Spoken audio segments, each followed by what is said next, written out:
Assalamualaikum warahmatullahi wabarakatuh. Yang terhormat Ibu dosen Nike Widya Kusumastuti, SSMA, selaku dosen pembimbing perkembangan aliran linguistik, serta teman-teman yang berbahagia.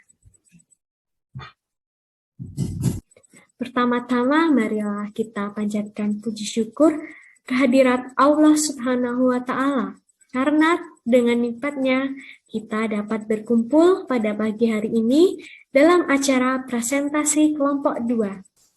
Perkenalkan, saya Budi Hartini Uswatun Kasanah, selaku moderator akan membimbing jalan presentasi pada pagi hari ini.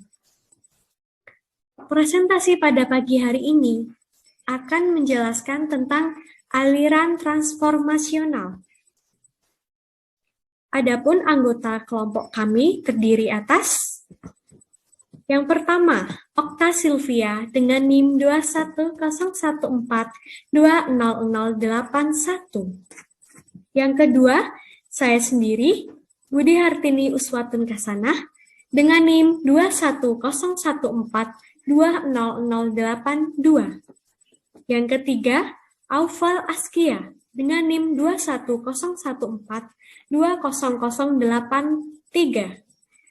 Dan yang keempat, Zulma Amalia Firdaus dengan NIM 21014200084. Yang kelima, Abdil Arya Satya dengan NIM 21014200085. Yang keenam, Ilham Rifan Prayoga dengan NIM 21014200086. Dan yang terakhir adalah Arda Dwi Fauziah dengan NIM 21014200087. Adapun presentasi dari kelompok kami akan membahas tentang yang pertama, pengertian transformasi. Yang kedua, sejarah aliran transformasi. Ketiga, prinsip-prinsip aliran transformasi. Keempat, ahli bahasa aliran transformasi. Kelima, ciri-ciri aliran transformasi. Keenam, analisis kalimat aliran transformasi. Ketujuh, kelebihan aliran transformasi. Dan yang terakhir, kekurangan aliran transformasi. Saya selaku moderator akan menjelaskan sedikit tentang pengertian, sejarah, prinsip-prinsip, ahli bahasa, ciri-ciri, analisis kalimat, kelebihan dan kekurangan aliran transformasi. Mulai dari yang pertama, pengertian aliran transformasi. Aliran transformasi merupakan teori linguistik yang menjelaskan tentang kalimat gramatikal dan struktur pada kalimat tersebut, serta mengalihkan struktur dalam bahasa. Pemaparan materi tentang pengertian aliran transformasi secara lebih lengkap akan dijelaskan oleh saudara Okta Sylvia. Yang kedua, sejarah aliran transformasi. Aliran transformasi dipelopori oleh salah satu ahli linguistik yang bernama Chomsky. Beliau merupakan seorang profesor bidang linguistik. Dalam teori ini, ia membabat teori tentang tata bahasa generatif. Pada zaman ini, penelaah bahasa dari segi struktural telah mulai ditinggalkan karena model tersebut memiliki banyak kekurangan. Sehingga para ahli linguistik membuat aliran baru yang bernama aliran linguistik transformasional. Sejarah mengenai aliran transformasi akan dijelaskan lebih lanjut oleh saudara Aufal Askia. Ketiga, prinsip-prinsip aliran transformasi. Prinsip dasar aliran ini akan membahas tentang tata bahasa generatif. Dan yang keempat, ahli bahasa aliran transformasi. Ahli bahasa aliran transformasi, salah satunya adalah Noam Chomsky. Dan masih ada beberapa ahli bahasa yang terdapat pada aliran ini. Kemudian, pada prinsip-prinsip dan ahli bahasa transformasi akan dijelaskan lebih detail oleh saudara Zulma. Yang kelima merupakan ciri-ciri aliran transformasi. Adapun ciri-ciri aliran transformasi memiliki 8 ciri-ciri yang nanti akan disampaikan oleh saudara Ilham Rifan Prayoga dan saudara Abdil Arya Satya.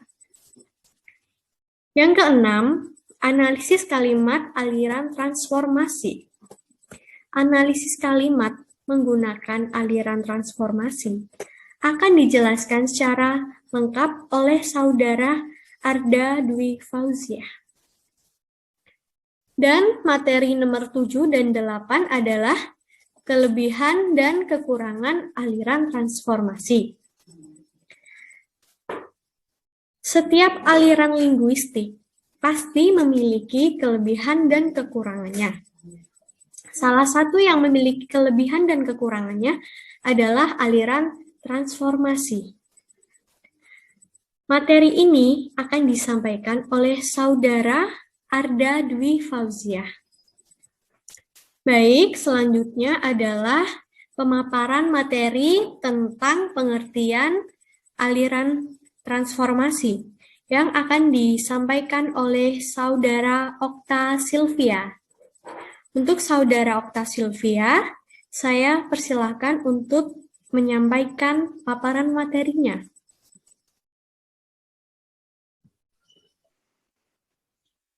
Perkenalkan, nama saya Okta Silvia dengan NIM 21014-20081. Di sini saya akan menjelaskan tentang pengertian aliran transformasional. Apa itu aliran transformasional? Aliran transformasional ini dipelopori oleh Chomsky Arfan Noam Chomsky, adalah seorang profesor linguistik dari Institut Teknologi Massachusetts. Salah satu reputasi Chomsky di bidang linguistik terpahat lewat teorinya tentang tata bahasa generatif. Chomsky dilahirkan di Filipina tahun 1928 di tengah keluarga Yahudi radikal keturunan Rusia. Ayahnya, William Chomsky, merupakan seorang ahli bahasa Yahudi yang terkenal. Ketekunan Chomsky dalam membantu kegiatan kebahasaan yang dilakukan ayahnya sedikit banyak telah menandai keemerlangan daya intelektualnya dalam melakukan kajian kebahasaan di kelak kemudian hari. Sebagai mahasiswa di Universitas Pennsylvania, Chomsky menjadi anak didik tokoh strukturalisme yang sering disebut memiliki pikiran radikal, yakni Zellingham Harris. Disebut sebagai salah satu seorang tokoh pengembang strukturalisme, gagasan yang dikembangkan tidak sepenuhnya mengekor pada konsep pemula strukturalisme Amerika, yakni Leonard Bloomfield. Aliran transformasional merupakan reaksi dari paham strukturalisme.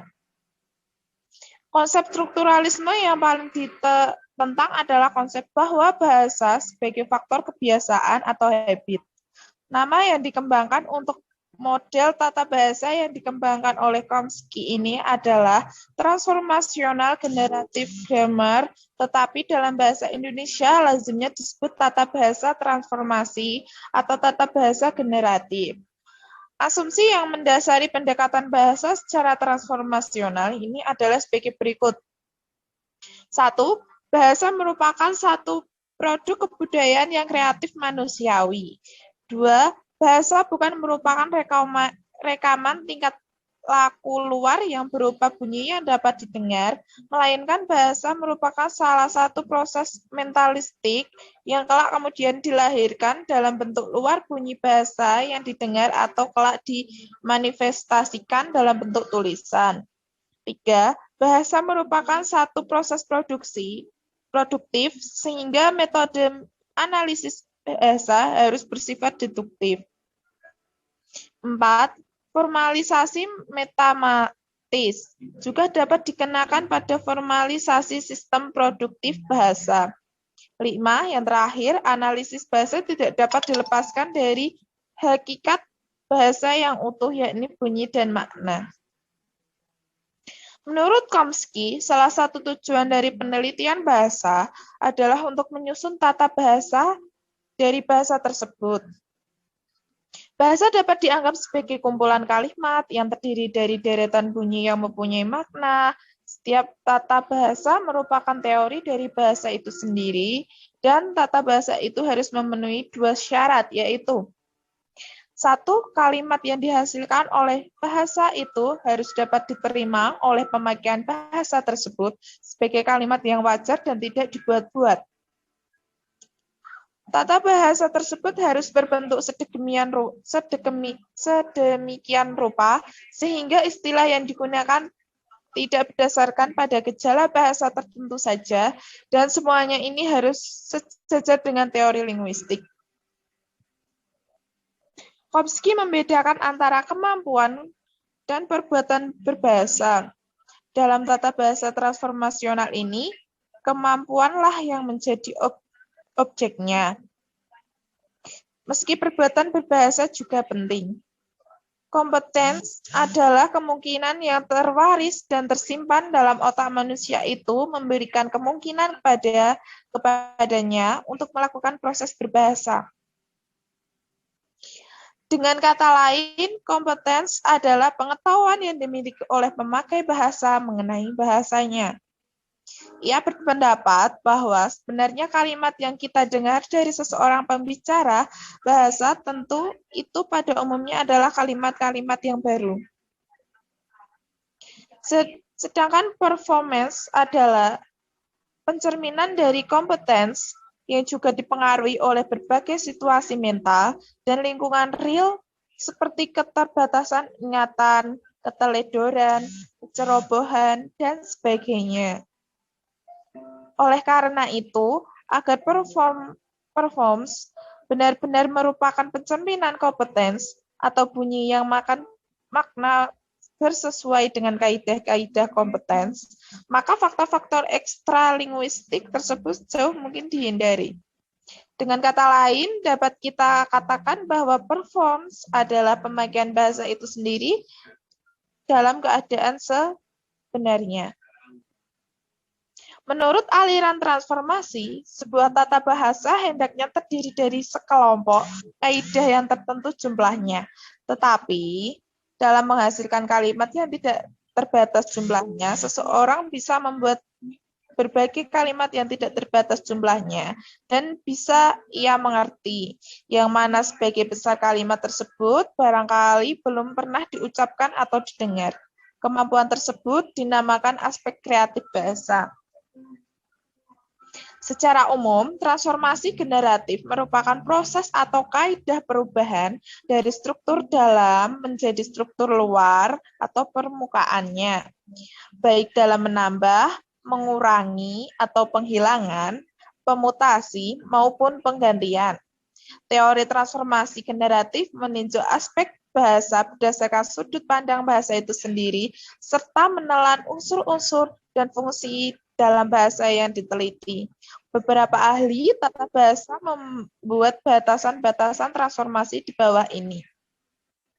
1.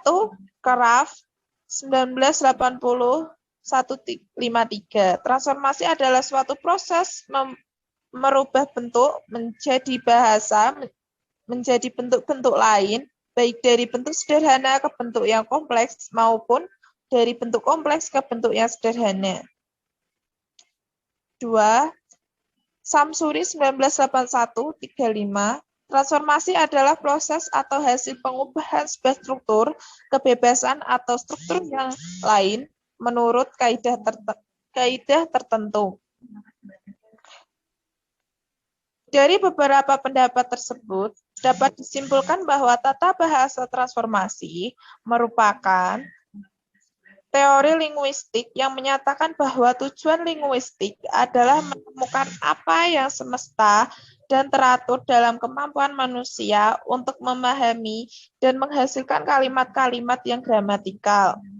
Kalimat dianggap sebagai satuan dasar dan hubungan antara unsur-unsur dan struktur kalimat diuraikan atas abstraksi yang disebut kaidah struktur frase dan kaidah transformasi. Baik, perkenalkan nama saya Voleskia dengan NIM 2101420083. Di sini saya akan menjelaskan tentang sejarah aliran transformasional.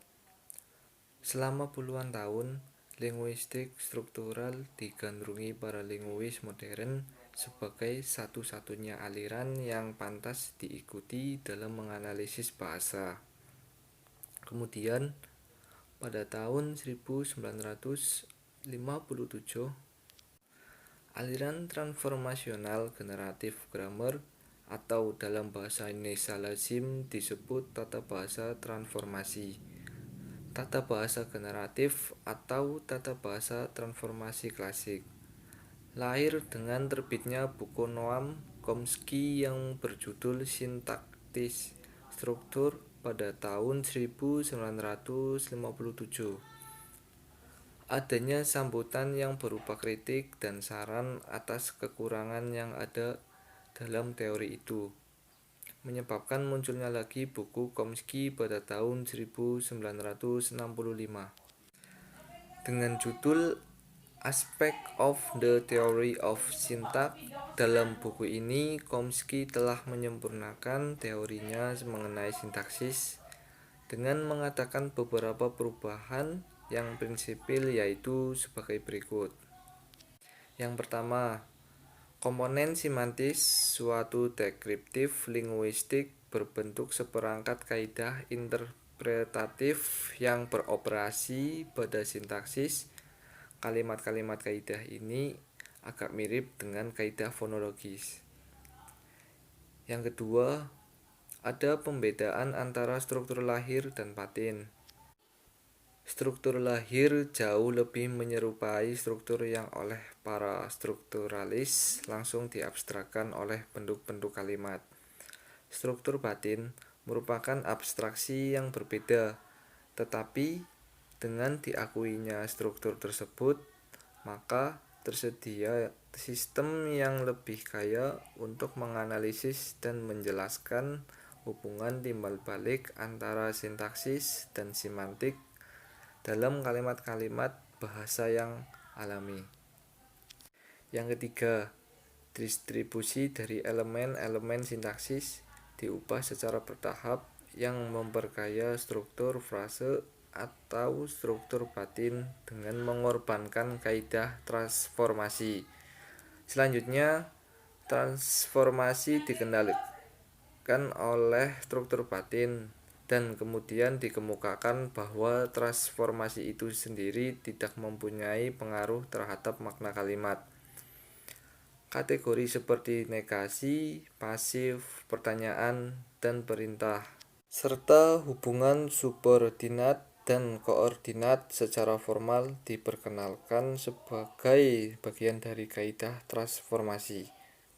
Kaidah-kaidah ini kemudian dimasukkan ke dalam komponen dasar yang mengalir, struktural batin, dan leksikon bersama-sama dengan subkategorisasi nomina dan verba menjadi subkelas seperti nomina tak terbilang dan nomina terbilang, verba transitif dan verba intransitif. Teori dalam buku versi 1965 ini dikenal dengan nama Stans Theory. Kemudian dalam tahun 1972 diperkembangkan lagi dan diberi nama Extended standar teori yang kemudian pada tahun 1975 direvisi lagi dan diberi nama Revised Extended Standard Theory. Oleh karena itu, usaha-usaha perbaikan telah dilakukan oleh para bekas murid atau bekas pengikut aliran ini, umpamanya yang dilakukan oleh kaum semantik generatif, aliran tata bahasa kasus, dan aliran tata bahasa relasional. Di samping itu, adanya hubungan antara kemunculan tata bahasa transformasi generatif terhadap perkembangan tata bahasa Melayu dengan merujuk kepada sejumlah kandungan yang terdapat dalam buku-buku yang berikut. Yang pertama, Bahasa Melayu Syntax Some Aspect of its Standardization 1978 oleh Nick Safia Karim. Yang kedua, Pengantar Teori Sintaksis Satu Pengenalan Konsep Tata Bahasa Transformasi Generatif 1980 oleh Arbak Othman. Yang ketiga, Tata Bahasa Dewan 1993 oleh Nick Safia Karim et al. Yang keempat, Binaan dan Fungsi Perkataan dalam Bahasa Melayu Satu Hurairan dari Sudut Tata Bahasa Generatif 1993 oleh Hasyim Haji Musa. Baik, paparan selanjutnya akan dilanjutkan oleh Saudari Zulma.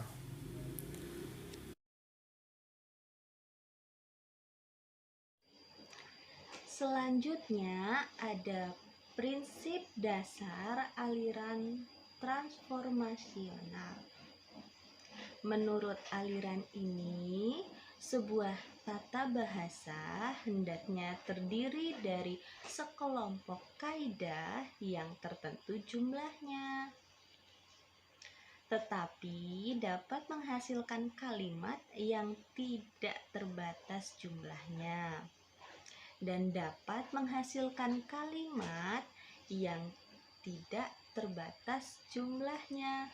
Seseorang bisa membuat berbagai kalimat yang tidak terbatas jumlahnya, dan bisa ia mengerti yang mana sebagian besar kalimat tersebut barangkali belum pernah diucapkan ataupun didengar.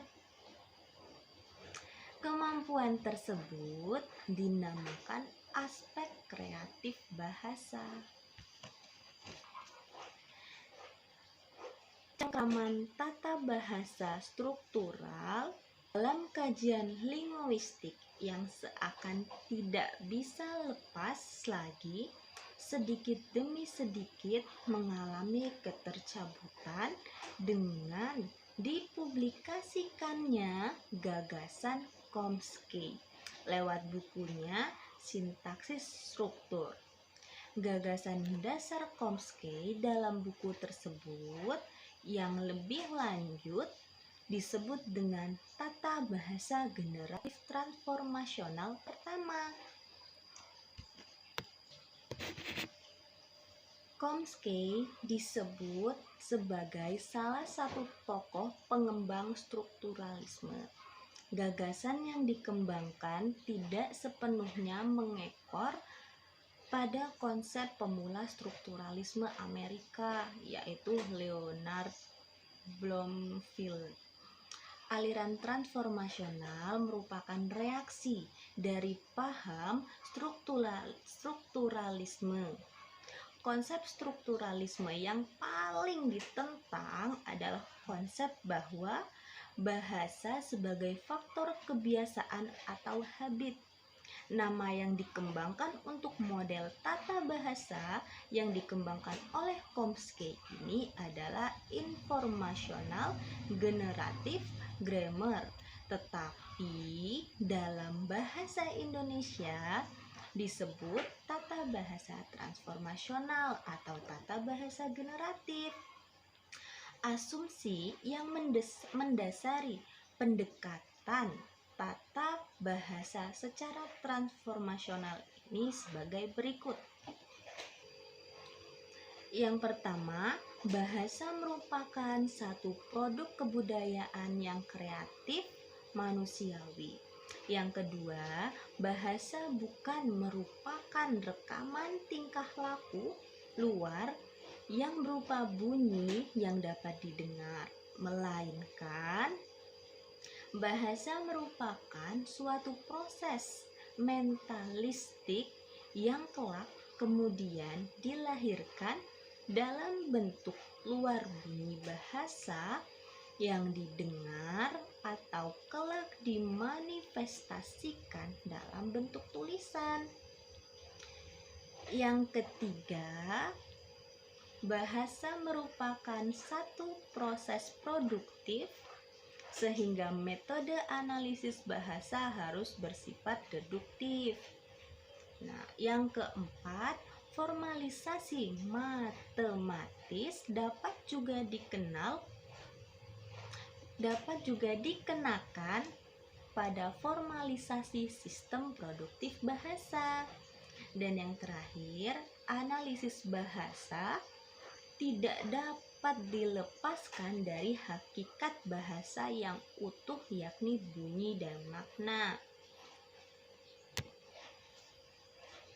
Secara umum, transformasi generatif merupakan proses atau kaidah perubahan dari struktur dalam menjadi struktur luar atau permukaannya, baik dalam menambah, mengurangi, atau menghilangkan, permutasi maupun pergantian.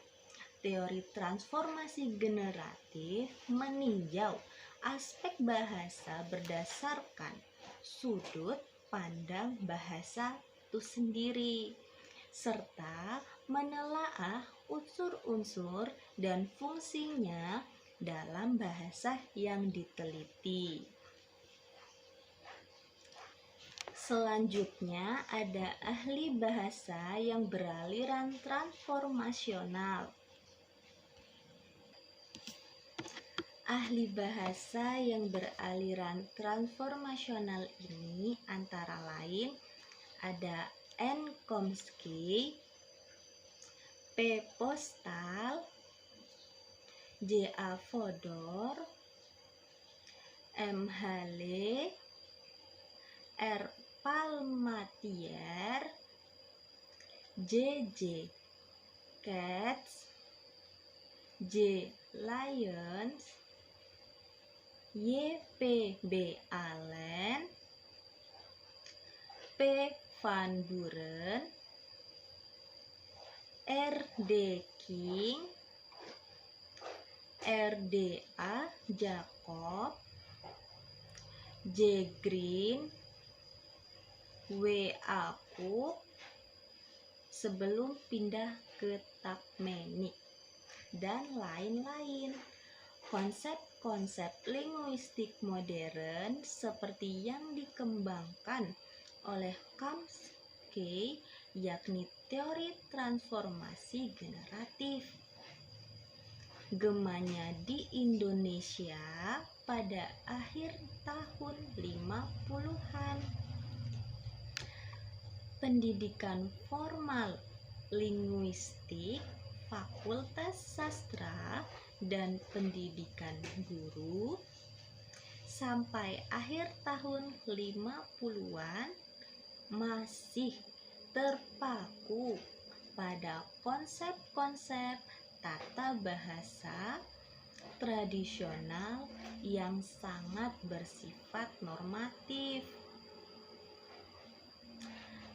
Perkenalan konsep-konsep linguistik modern terjadi sejak kepulangan sejumlah linguis Indonesia dari Amerika, yaitu ada Anton M. Mulyono dan T.W. Kamil, Gorskeraf, Harimukti Kridalaksana. Merekalah yang pertama memperkenalkan konsep-konsep fonem, morfem, dan klausa. Baiklah, materi selanjutnya akan dijelaskan oleh Saudara Abier.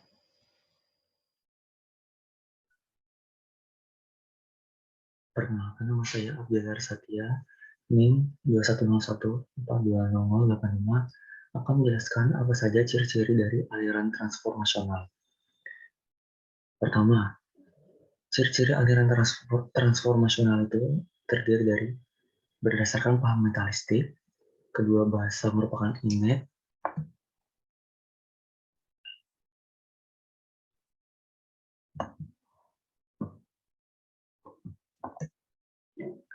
ketiga, bahasa terdiri atas lapis dalam lapis permukaan, dan keempat, bahasa terdiri atas unsur kompeten atau performance, yang dimana keempat ini akan saya jelaskan.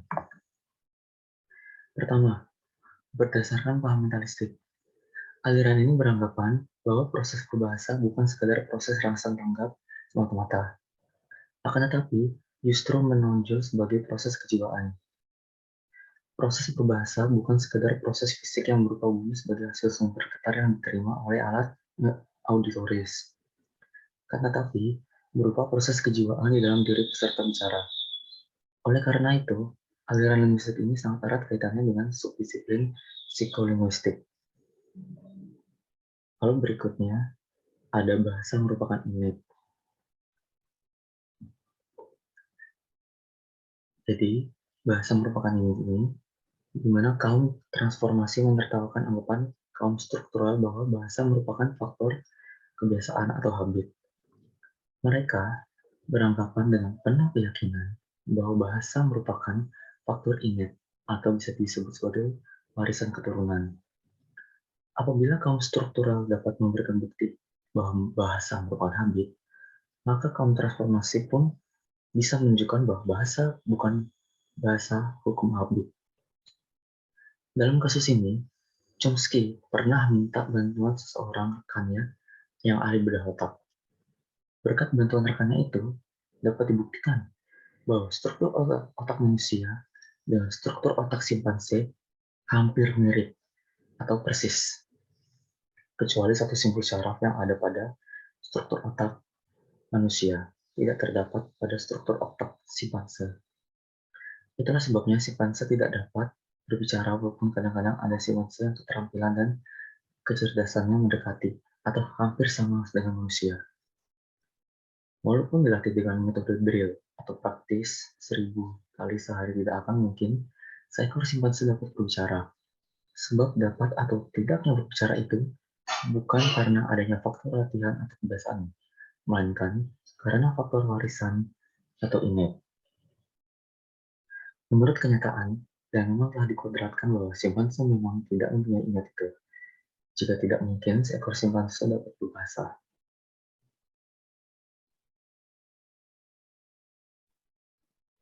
Lalu yang ketiga ada bahasa terdiri atas lapis dalam dan lapis permukaan. Lapis batin adalah tempat terjadinya proses berbahasa yang sesungguhnya. Mentalistik dan lapis permukaan adalah wujud lahirnya yang ditransformasi batin. Contohnya, aku tresno marang kowe, yang berarti aku cinta kamu, dan juga bisa berarti I love you dan ini, merupakan 4 struktur permukaan yang ditransformasikan dari satu struktur dalam. Aliran bahasa ini di mana disebutkan teori transformasional memisahkan bahasa atas 2 lapis, yakni lapis dalam atau deep structure dan lapis permukaan atau surface structure. Lapis batin adalah tempat terjadinya proses berbahasa yang sesungguhnya atau secara mentalistik, dan lapis permukaan adalah wujud lahiriah yang ditransformasikan dari lapis batin. Contohnya seperti yang saya sebutkan barusan.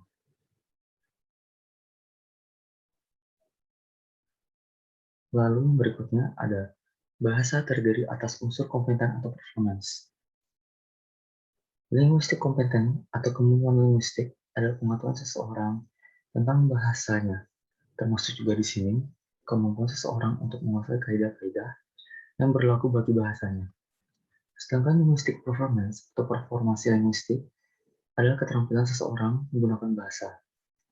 Jadi, kedua unsur tersebut sama-sama penting kedudukannya. Yang satunya tidak lebih penting dari yang lain. Tapi kenyataannya, ada orang yang kompetensinya baik akan tetapi performansinya tidak baik. Sebaliknya ada pula orang yang kompetensinya linguistiknya kurang baik, akan tetapi performansinya ternyata cukup baik. Yang paling ideal adalah kompetensi dan performansi kedua-duanya baik. Jadi itu sebagian dari beberapa ciri-ciri aliran linguistik yang telah saya sebutkan. Berikutnya akan disampaikan oleh teman satu kelompok saya. Sebelumnya, saya minta maaf jika ada kesalahan kata. Terima kasih.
Assalamualaikum warahmatullahi wabarakatuh. Perkenalkan, nama saya Ilham Rifan Prayogo dengan NIM 210142006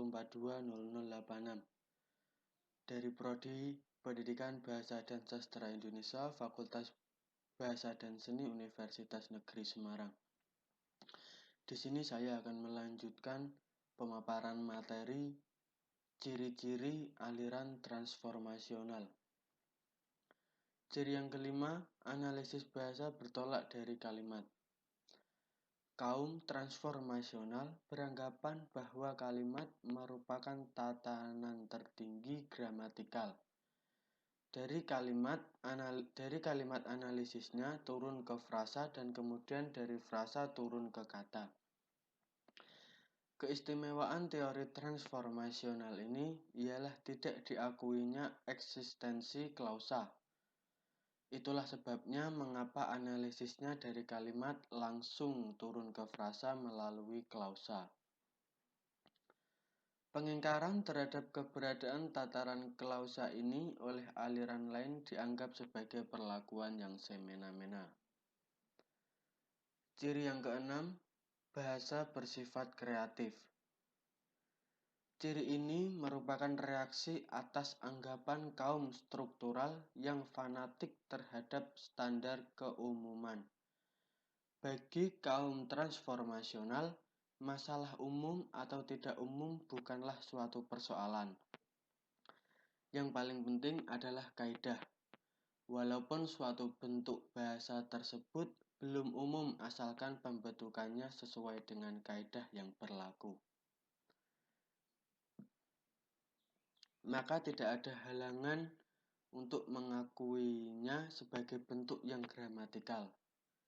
Bentuk kata menggunung menyerupai gunung pada konteks sampah telah menggunung di tepi jalan terbentuk oleh penggabungan bentuk dasar gunung dan prefiks men.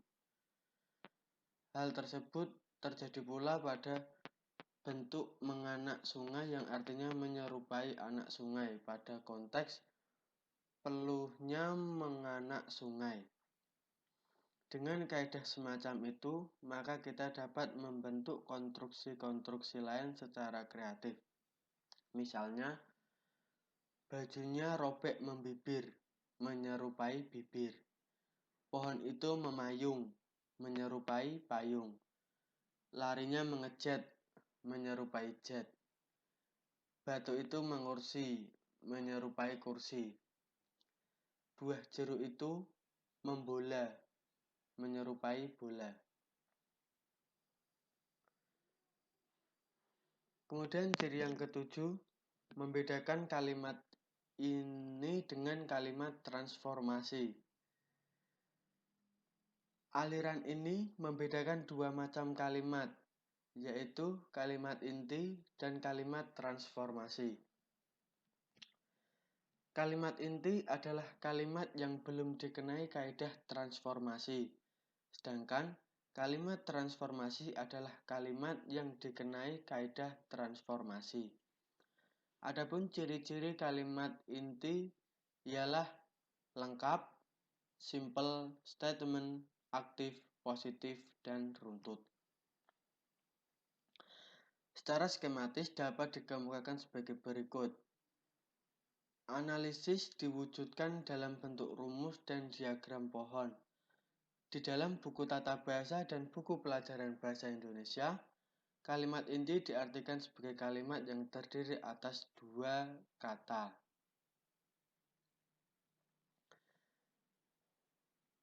Kemudian ciri yang ke-8, gramatikalnya bersifat generatif.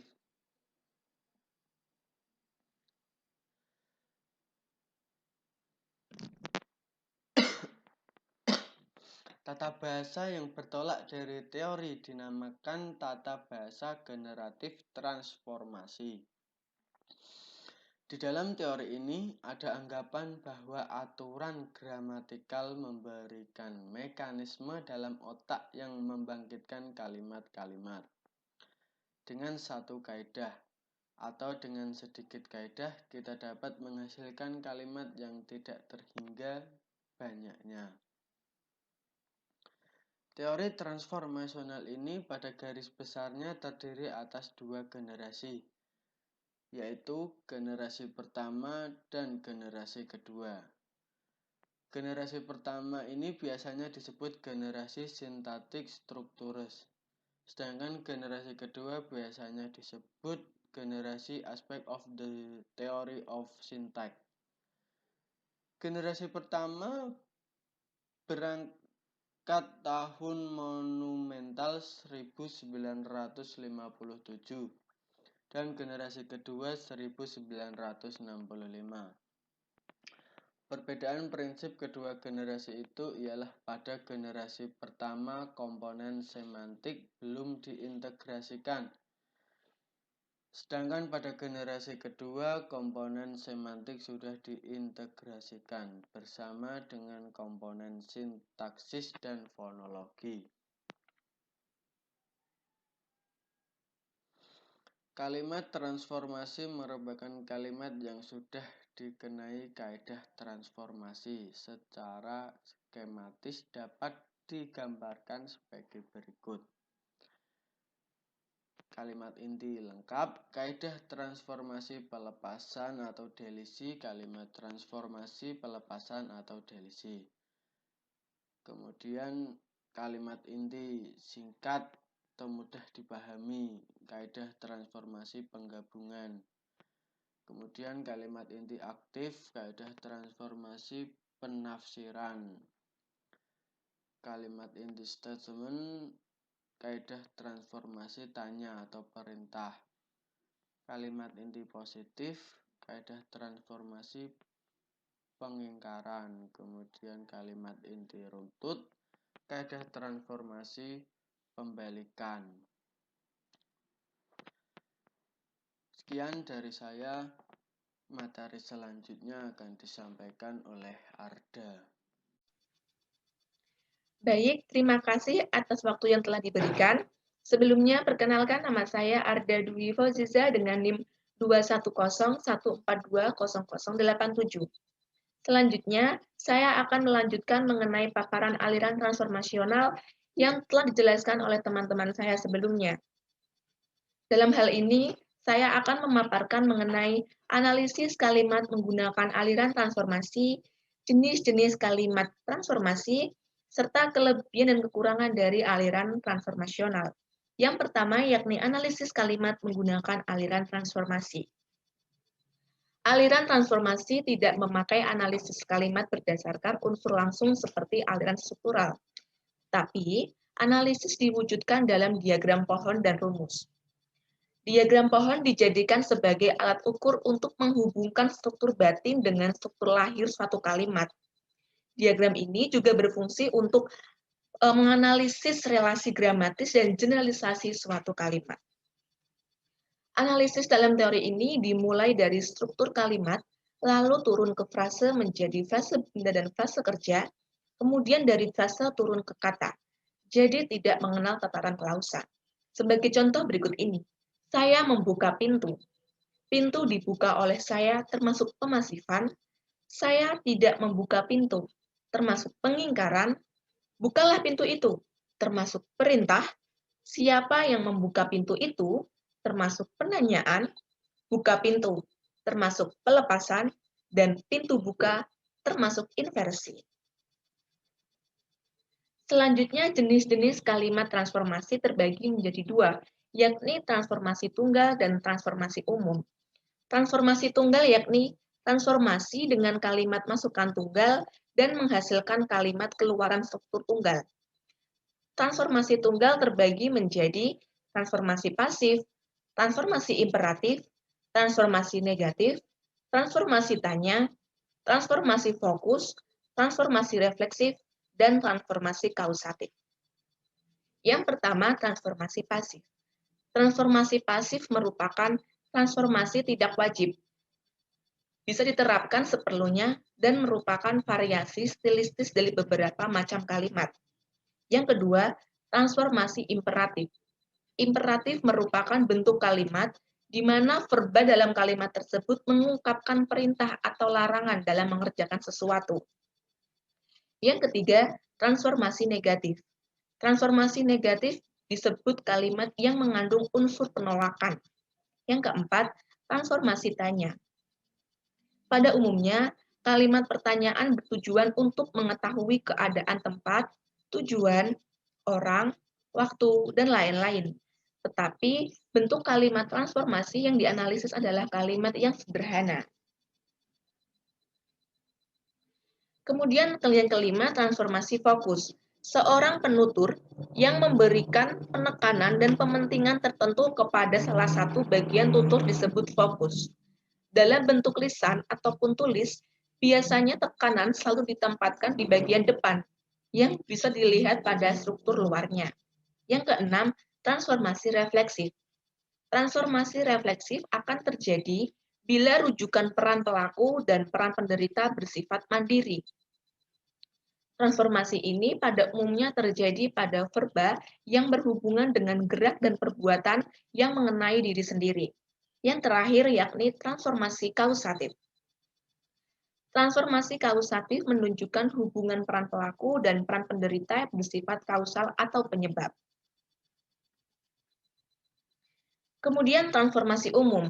Transformasi umum yakni transformasi dengan kalimat masukan lebih dari satu dan menghasilkan kalimat tunggal yang panjang ataupun pendek sesuai dengan proyeksi makna yang dikehendaki.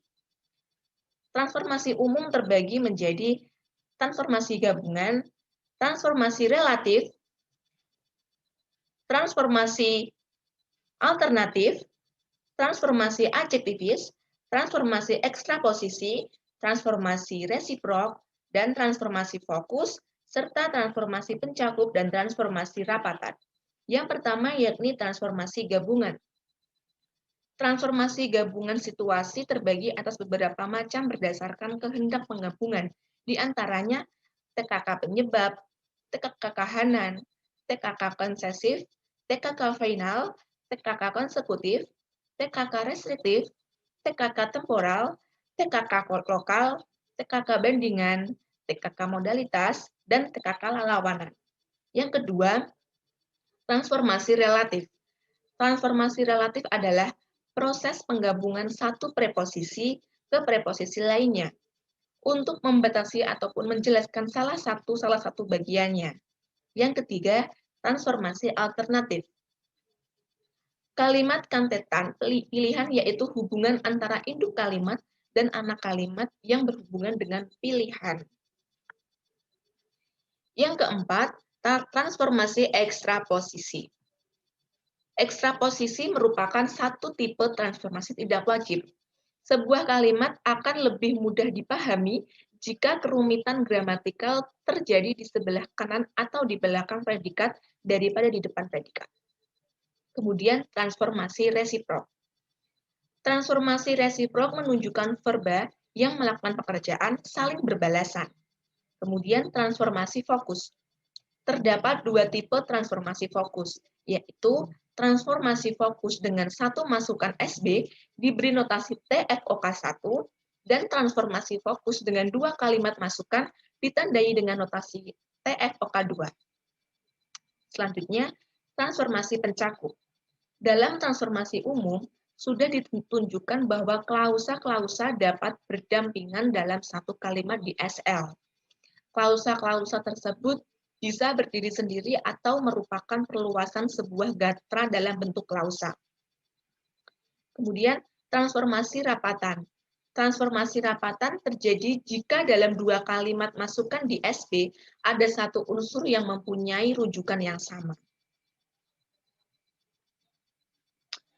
Selanjutnya, saya akan memaparkan mengenai kelebihan dan kekurangan aliran transformasional.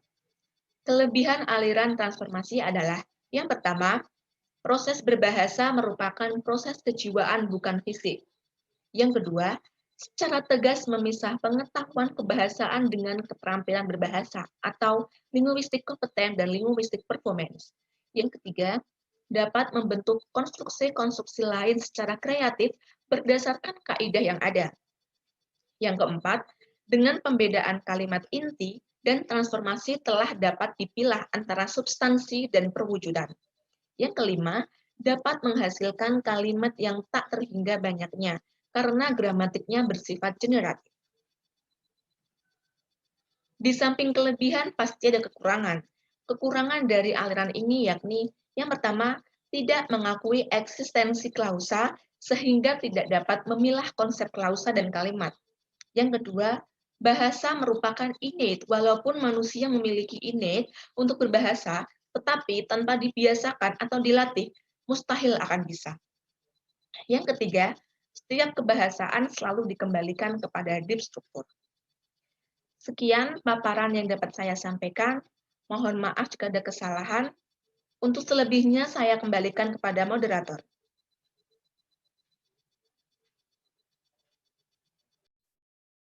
Saya, Budi Hartini Ospatun Kasana, selaku moderator, akan memberikan kesimpulan dan saran terhadap materi yang disampaikan oleh kelompok 2 yang berjudul aliran transformasional. Kesimpulan yang dapat disampaikan adalah teori transformasi merupakan teori linguistik yang menerapkan dengan jelas pembentukan kalimat-kalimat gramatikal dan menjelaskan struktur setiap kalimat, serta mengalihkan struktur dalam bahasa kepada struktur luar bahasa untuk menentukan suatu kalimat. Seperti pada pembahasan analisis di kalimat atas, seseorang dapat melahirkan berbagai kalimat transformasi, Tentunya didasarkan pada struktur kalimat yang diajarkan secara langsung maupun tidak langsung kepada pemakai bahasa. Struktur ini masih erat kaitannya dengan linguistik struktural. Analisis kalimat transformasi dapat digunakan untuk menganalisis kalimat sederhana yang bertolak dari kalimat menuju frasa, kemudian kata. Namun, menyulitkan bagi pengguna bahasa jika tataran kalimat itu merupakan kalimat yang kompleks. Seperti contohnya pada kalimat keempat dalam subbab analisis kalimat. Selanjutnya adalah saran. Setiap aliran linguistik tentunya memiliki keunggulan-keunggulan dan kelemahannya. Demikian halnya dengan aliran transformasi. Tentu memiliki kelebihan dan kelemahan. Untuk itu, kita sebagai mahasiswa bahasa sebaiknya memanfaatkan berbagai teori yang ditentukan sesuai dengan kebutuhan kita. Dengan memanfaat kelebihan masing-masing teori tersebut, mahasiswa dapat merancang pembelajarannya sesuai dengan tujuan yang diharapkan. Oleh karena itu, mempelajari lebih dalam tentang aliran linguistik transformasi akan menjadi pedoman bagi setiap orang untuk memilih dan mengacu kepada aliran linguistik yang menurutnya baik dan sesuai dengan bahasanya. Cukup sekian presentasi dari kelompok 2. Saya perwakilan dari kelompok 2 meminta maaf sebesar-besarnya. Kurang lebihnya kami mohon maaf. Saya tutup. Wassalamualaikum warahmatullahi wabarakatuh.